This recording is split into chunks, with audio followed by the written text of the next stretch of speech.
Straight ahead on 12 News, a music teaching career that spans generations. My philosophy is learning about life through music. Meet the band teacher whose lessons still connect with kids.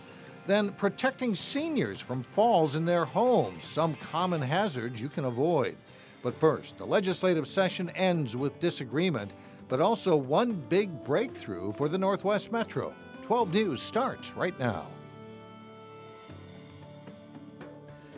Hello, everyone, and thanks for joining us. I'm Mike Johnson. And I'm Alexandra Renslow. Lawmakers are headed for another special session. This after Governor Dayton vetoed the education bill because it did not include his top priority, funding for universal preschool. One thing that did pass in the session's final flurry, a bill that's another safeguard against trains rerouting through the Northwest Metro. Reporter Shannon Slatton has more. If there's a sound in Crystal to rally citizens, it's this one. Canadian Pacific and BNSF's plan to build a connection track met with strong opposition. Trying to get between the railroads and their plan. In response, Hennepin County purchased property where the connector would go, and now legislation could protect the property from being taken by eminent domain. An exercise of eminent domain by a railroad would endanger public safety, that they could step in and object. Senator Ann Rest and Representative Sarah Anderson authored a bill that passed as part of the omnibus budget bill in the early morning hours Tuesday.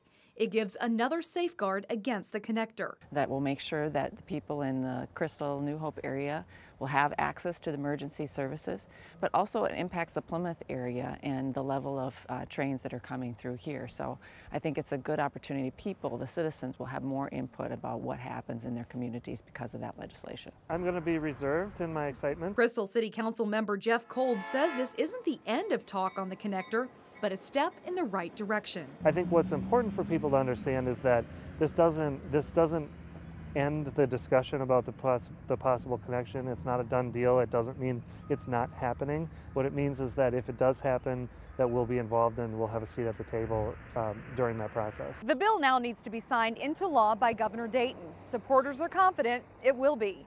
In Crystal, Shannon Slatton, 12 News.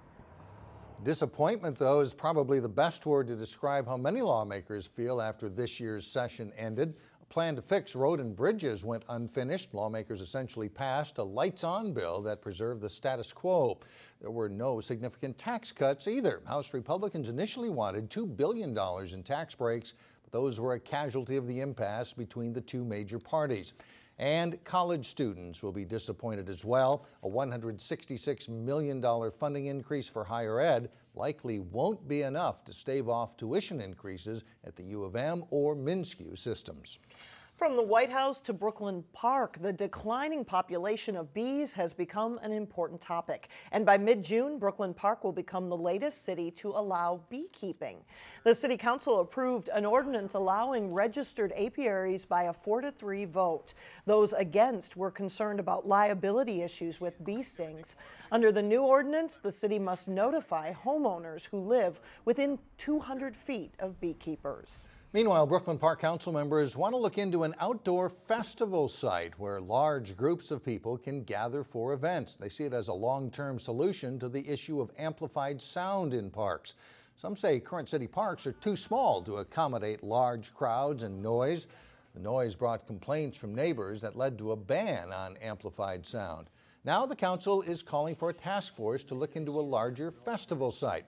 But in the short term, council members want to try letting park users check out boom boxes from the city. City owns the boom box. We set the volume. Case closed.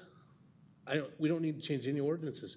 If we own the sound, and so for me, it's real simple. There's no need to even talk about decibels. The city council could approve the boombox test program next week. Brooklyn Center Police are notifying the public about a level 3 sex offender who has moved into the area. A community public notification meeting was held Monday night for Patron Nolan. He served time in prison for raping a 17-year-old girl. Nolan is moving to 57th and Camden Avenue North in Brooklyn Center. Line by line, check by check, the group that managed incoming donations for Barway Collins aimed to clear up any questions about where that money went. The group called Team Barway says all funeral expenses for the boy have been paid off. Leftover money in the amount of roughly $2,500 was given to the boy's biological mother, Louise Carlua. The group also presented a signed letter from the owner of the African food market who donated $3,500, agreeing to such action. Carlua arrived from Liberia to attend her son's funeral and hopes to stay in the U.S. to attend the trial of Pierre Collins, the father accused of killing Barway.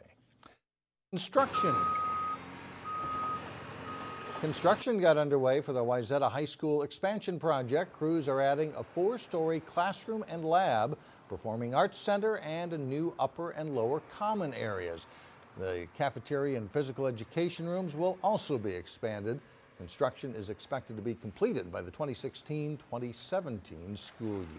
Work is also underway on a new elementary school in the district. In the Hopkins School District, the days are numbered for a retiring band teacher who has taught nearly 10,000 students over her career. For 43 years, Kay Hawley's upbeat tempo and enthusiasm have helped expose generations of young students to music. Here's the tempo. 1, 2, 3, and... At Glen Lake Elementary, the end-of-the-year fanfare for 6th grade band students. I'm going to do a few of the awards first. Mirrors the praise streaming in for the teacher up front. On the back, it says, "Our family has spanned your career. You have impacted all of us in a positive way."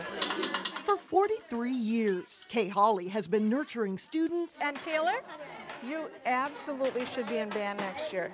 Absolutely. And encouraging budding young musicians. My philosophy is learning about life through music. As a young student herself in the 1960s, music opened doors for Kay Hawley. There was a 7-week tour of the Soviet Union with the U of M band, and even a stop at the White House. We played for President Nixon in the Rose Garden because it was such a successful tour. Back then, she thought she would become a high school band director. But my advisor at the university said, well, women don't do high school band. You're too busy. You'll be too busy raising your children. Even my own father didn't think I needed to go to college. Kay went on to instruct band to nearly 10,000 middle and elementary students. Welcome, folks, to a great celebration. At a recent music celebration in Hopkins, Kay conducted present and past students, some now professional musicians, and band directors themselves. Dun, dun, dun, dun, dun, da, da, da. You know the end? Back at Glen Lake Elementary, Kay's lessons still connect with kids. She's a great teacher. She always wants to help you out, and she knows a lot about music. It's really fun because she picks really good music, and it's fun playing with the whole band and hearing what we can make. Let's do this just a little closer here. Though retirement is near, so I want you to smile for me. Kay's goal remains the same. Just have fun with this. Show students that music is for life. For kids to be able to see that music isn't just for when you're in 5th or 6th grade or even junior high or high school. It can be forever. Kay Hawley also started the band program at the Blake School. Her last day is June 12th, and she said she and her husband have some fishing, traveling, and community band in store for them. Congratulations to her. Still ahead, some things to think about to help aging parents. We'll have some tips to help protect them against safety hazards. And then later in sports, a state tournament rematch in girls lacrosse as Champlin Park takes on Armstrong. But first, still a bit on the chilly side. Wednesday highs only in the upper 50s. But today is a day a Brooklyn Park girl and thousands of other Minnesotans take very seriously. Today is World IBD Day, which calls attention to digestive diseases. This is my shirt, and it says colitis be gone, and the fairy's like trying with her magic wand, trying to like make it gone. 8-year-old Aria Love has a form of colitis. The disease causes inflammation or sores in her intestines. There is no cure for her disease. On May 30th, Aria and her family are holding a fundraiser to find a cure. You can find more details at 12.tv. Growing older is one of the inevitable facts of life. And as people age, routine tasks don't become so simple. In today's Health Check, Elaine Cleveland shows us ways to help elderly parents avoid some common safety hazards.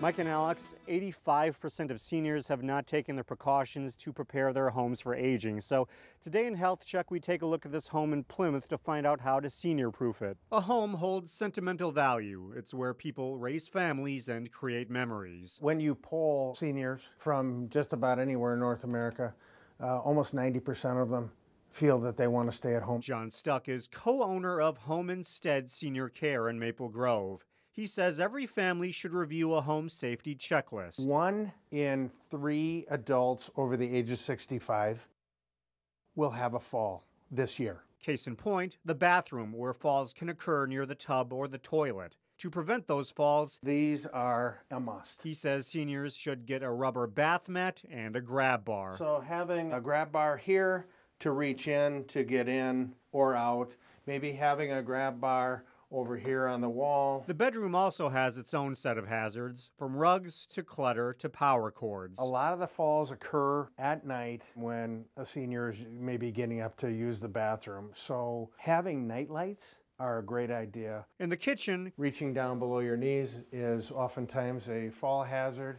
Anything above arm's reach that might require you to get on a step stool is just asking for an accident to happen. Finally, stairs can also cause problems if they're dimly lit or have poor tread. One thing that I suggest is having a handrail on both sides of the stairwell. John says people should at least take time to talk to their parents about the topic. So that's something that we all can really work on and make our home safer for our senior family members. In Plymouth, Delane Cleveland, 12 News. And experts say when people are in their 40s and their parents are in their 70s, that's a good time to start having a conversation about senior-proofing homes. For a home safety checklist, you can go to our website, 12.tv. Still ahead, a big makeover for a park in New Hope. But first, we hear from the new Cooper boys basketball coach. Jay Wilcox is in next. I'm Jay Wilcox with sports. Cooper High School has a new boys basketball coach, but he is not new to the area. Former Park Center coach Bo Powell, who coached the Pirates to a state runner-up finish in 2013, is the new Hawks leader. I'm extremely excited. You know, being off for a year was hard, just sitting back watching, and now getting the opportunity to be back on the sideline again is exciting, and then being here is even more exciting. So I'm looking forward to it. Kind of a similar situation, maybe a little bit to Park Center. You've known this program from being in their section and everything. What's your general overall impression of what the health of the program is here at Cooper? I think it's in pretty good shape. You know, Coach Burton did an outstanding job over here with the young man. We got a lot of young guys that are talented, so I think it's a good opportunity for me to come over and go into a situation that is pretty healthy at this point. What's it been like for you to get to know these guys and for them to start to get to know you? It's been fun. You know, they got a lot of questions. You know, you hear a bunch of stories, but you know, I gotta squash that and say, you know, we're gonna work hard. And if you don't want to work hard, then this is probably not the place for you to be. So just they talk to all the old Park Center guys and ask them questions, and I just gotta say, yeah, you know, I expect a lot, so I push you, and I just want you to give me everything you have, and I'll give you everything that I have. Do the guys listen a little more when they know that, you know, just a couple of years ago you were coaching in a state tournament and coaching in a state championship game, do you think? I think that helps. I think that helps because I think they feel like, you know, I know a little something. So, you know, it helps them. It helps me, give me a little credibility to say, you know, this guy is not his first time. He actually has some experience with working with teams that are like us, you know, because when I look at Cooper, it reminds me of being at Park Center. They got the same type of young man.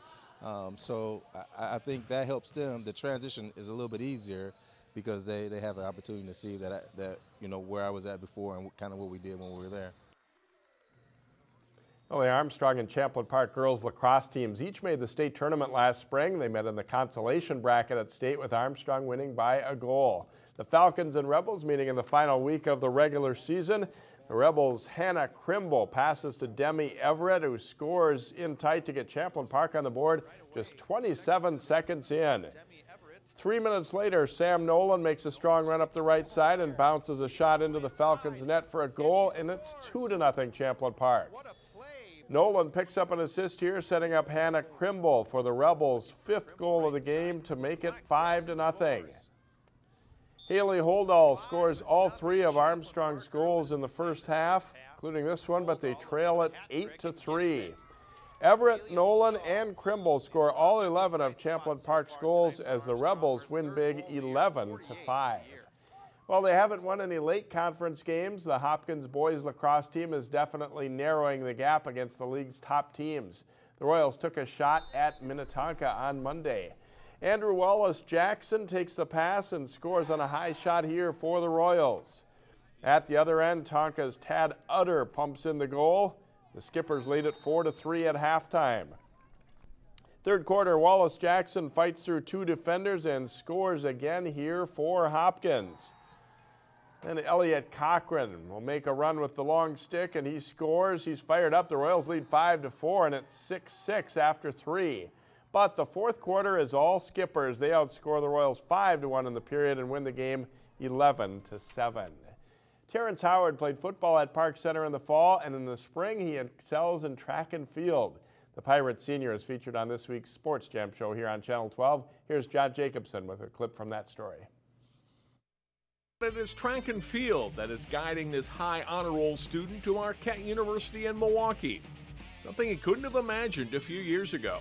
I mean, if you had told me 8th or 9th grade year that I'd be going to a school on a scholarship for track, I would have told you you're crazy, because I didn't know it would amount to all this. But going to Marquette, I especially loved it, and I love the coaches and I love the atmosphere there.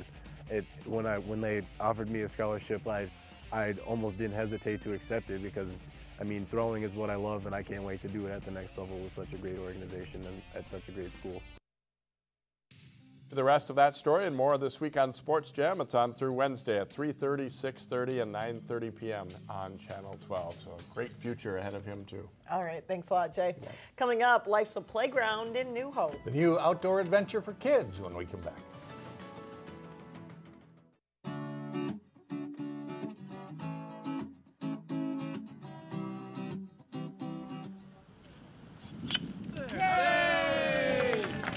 With a little help, Mayor Kathy Hemken cut the ribbon on a newly renovated park in New Hope. Little Acre Park on Zeeland Avenue had the oldest play equipment in the city. Now that it's been updated, the kids seem to enjoy it despite the colder weather yesterday. The city finished the $175,000 project this spring, and hopefully they won't have to wear mittens to play in the park very much longer. So bundled up over there. That's it for now. Thanks for joining us, everyone. We'll see you back here tomorrow at 4. Community Corners coming up next.